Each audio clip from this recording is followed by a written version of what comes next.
Okay, I'm going to be honest. This is probably one of my favorite chapters of all time.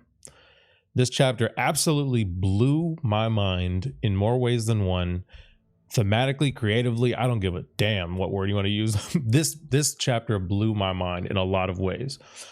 For one, I think it's been kind of hinted at that hockey is like the most important aspect in the power system that is One Piece, like Devil Fruits, because there's always been like an argument or debate over Devil Fruits versus hockey and all that kind of stuff. Which one's superior? All that kind of things. Where does Devil Fruit come from? Is it from hockey? Or are they the same thing? There's been so many speculations and debates over like what's what and everything.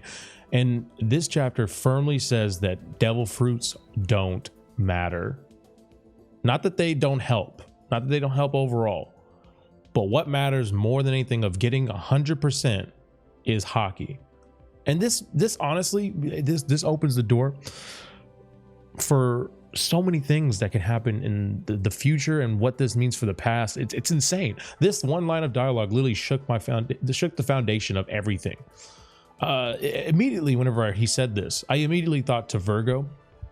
And I thought of like full body armament hockey and how that's like how Virgo was extremely powerful. And like, even though he was defeated by, Law's Devil Fruit power, which I have another theory about that as well. I thought immediately about Virgo and how hockey mastery is way more important than Devil Fruit, because you have a Logia user and and a Paramecia, which is like apparently that's one of the strongest Devil Fruits of all time, which is the Ope Ope no Mi. You have that, and it is insane that both of them together barely defeated someone who just had hockey mastery. That's all he had. He didn't have any Devil Fruit. He was simply just a hockey master, and this is why he was this was Doflamingo's second strongest person.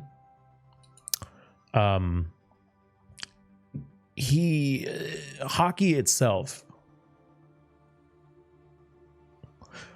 legitimately, all of the fact that hockey is more important than Devil Fruits means so much more going towards the future. Because think about whenever Luffy has to fight Blackbeard. Yes, I love how we got an awakening. We got a whole ass awakening for Luffy's Devil Fruit. We're getting all these OP displays of like, oh my god, Luffy's awakening is so overpowered. How is he gonna get beaten? Or how is he gonna get beaten from here on out? Here, I'll tell you how. Through hockey alone. People who have hockey mastery are at the top of the world.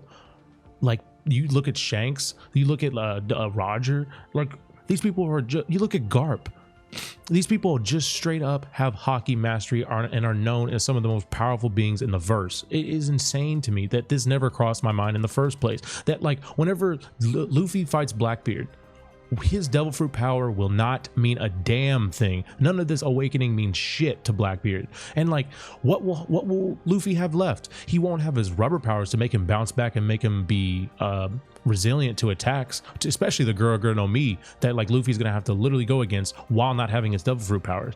It makes so much damn sense. And everyone thought, oh yeah, he's gonna have the rubber powers to bounce back Gurren no Mi attacks, which is still definitely a possibility.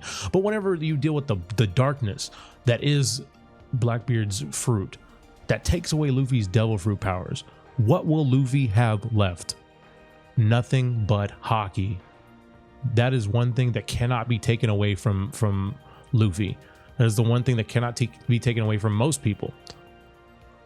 And Luffy is gonna have to be a master at hockey, and it keeps getting deeper with just this line. Hockey itself is ambition, right? Obviously, we all know that hockey is literally just a word that apparently means ambition in Japanese. It makes things so much more perspective. Of course, hockey would be the most important thing. Of course. What is One Piece all about? One Piece is all about the person who has the most will stands at the top. The one who has the most willpower stands at the top. The one with the most ambition stands at the top. So of course, hockey would be the most important thing in these seas, to be the one to stand at the top of everyone, to be Pirate King, the one with the most freedom. You have to have the most ambition, the most hockey, the strongest hockey. It makes so much sense. And it just keeps piling up. The fact that Kaido was able to tank all these attacks Fight the scabbards, fight the worst generation, fight his daughter. Like it's just insane. He went through so much of these people's like just like hits going back and forth trying to take Kaido down, but they couldn't do it because of his haki alone. Why do you think he's not able to be touched? His arm, the armor in his body that like no one can penetrate. It's because you need to have haki to be able to even touch this man. You need to have haki to be able to touch this man. A devil fruit will not help you. That's what made the fight between Luffy and him all the different. Or that's the difference between Luffy earlier on in the fight whenever he was with the worst generation, where he just did Ryo haki, and then later whenever he finally decided to put Conqueror's haki as coding, that made all the difference, didn't it? Like that changed Luffy from being below Kaido to fighting on par with him. And even then, Kaido had already gone through so many different fights at that point. So Kaido's haki mastery like shows in spades. It just changes the whole dynamic. It changes the whole perspective on what is valuable in this world. Haki is king. That's it.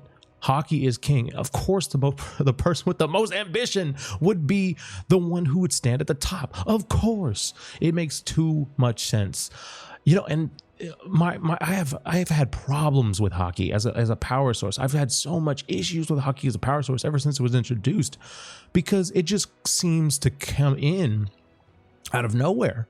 It came after.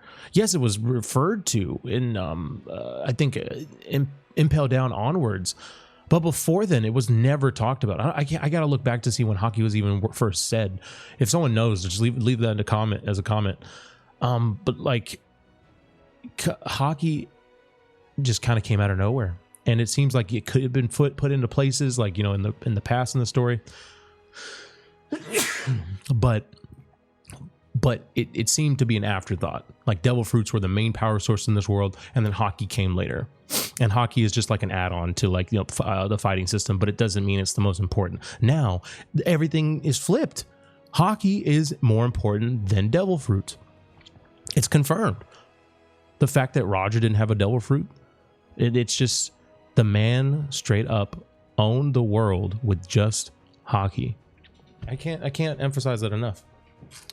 All right, let's get more to the chapter. So if we have we obviously have Momonosuke, and honestly, this is one of the best scenes with Momonosuke. I legit feel so like already I've been like rooting for Momonosuke to get more and more. Like he's just been growing, and he's just doing amazing things with this. I don't mind that he has insecurities about things. He's 8 years old. Of course, he is not going to have the most confidence in like what he can do, especially when he's going against some of the strongest people in the verse. When he's just a fucking kid, of course. Like, but I love the parallels between him saying that he can't in the flashback with him when Toki and then him going and being like, I have to do this, like no matter what, like he's gonna grin and bear it, and he's gonna cry, yes, but he's gonna go and do what he needs to do. And that I love that about Momonosuke and Kinemon have become some of my favorite characters in this arc, or that have traveled along the Straw Hats. Like they are some of my favorite people. And then you get it's funny, you get Luffy fighting Kaido with the whole like cliffhanger with the lightning thing at the end meant nothing. Basically, he just throws the lightning, Kaido dodges it, and then essentially just beats the shit out of Luffy, which hammers in the point home that yes, you have a crazy devil fruit power. And we've all been thinking holy crap, he's OP. But then Kaido just comes back and says, no, you're not, because your haki is nowhere near my mastery level. Nowhere near my mastery level. So how are you going to be able to top me whenever you can barely hold a candle to my haki? It's just insane. This whole thing just completely changed my perspective on the power system in One Piece. And haki, I feel needs to be more delved into. I feel it will be, because Oda's that crafty little motherfucker introducing haki but barely explaining it. I swear to God, after this, haki is going to be not completely explained, but I feel it's going to be dived into way more, because it has to be. I feel it has to be at this point. And honestly, this chapter probably brought the most emotions out of me. I'm gonna say through most of Wano. Not that Wano has totally felt like I've definitely gotten emotional during this arc, but I feel like this chapter, with just how sad it was, with in terms of like the people in the festival saying the festival is going to end soon, and when the sun rises, we'll be slaves again. While while all like, you know, just partying it up as much as they can before the next day, because obviously they're not going to be able to do this for a whole year. They're going to just go back to being slaves, and it's terrible. And then it's like, they really, someone says, I really hope I manage to survive for next year. And I was just like, wow, that is just so sad. Then you have you have Toki literally like saying up and away, like they're sending away the I think the Sky Lanterns, and she says, please reach daddy, which was Yasui. And it's just, man, that whole storyline just is sad. And it's just, man, I teared up. I teared up really hard, man. This really brought emotions out of me. This is probably still like, this is definitely one of my favorite chapters, like in One Piece. And then it just keeps going, getting me more emotional whenever literally it goes up to the samurai that are still in Onigashima, and they're saying the whole island's falling, and they say Hyogoro goes like, well, which one would you prefer, for Luffy to win and then pretty much us all fall to our deaths, or would you prefer Kaido to win and us to live a little bit longer? And then they say, well, if you're saying that, boss Hyogoro, there's no debate. There's no debate. I want us to die so that our family can live and be prosperous and happy, instead of living under a rule like, oh, we might be able to live a little longer, sure, but our family will not be happy. I want Straw Hat to win, and if us having to die needs to happen, then so be it. It's just this chapter is just, it's just insane, dude. Like, I don't know. And they even say, don't mind us, go all out and take out Kaido for once.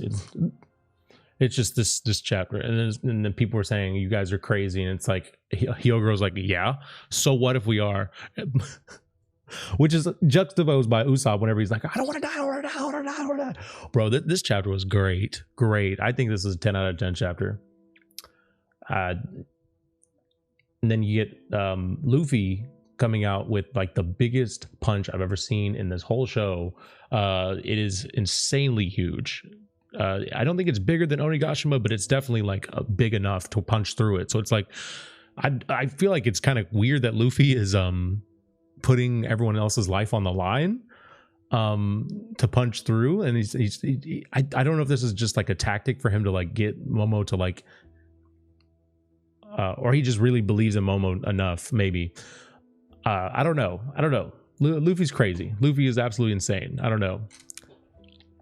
But this chapter was absolutely amazing. I cannot wait until, I know we have like another 2 weeks, and that's not Oda's fault, obviously. That's just Jump. But man, oh my god, I can't wait for the next chapter. So yeah, like and subscribe, guys. I'll see you guys next time.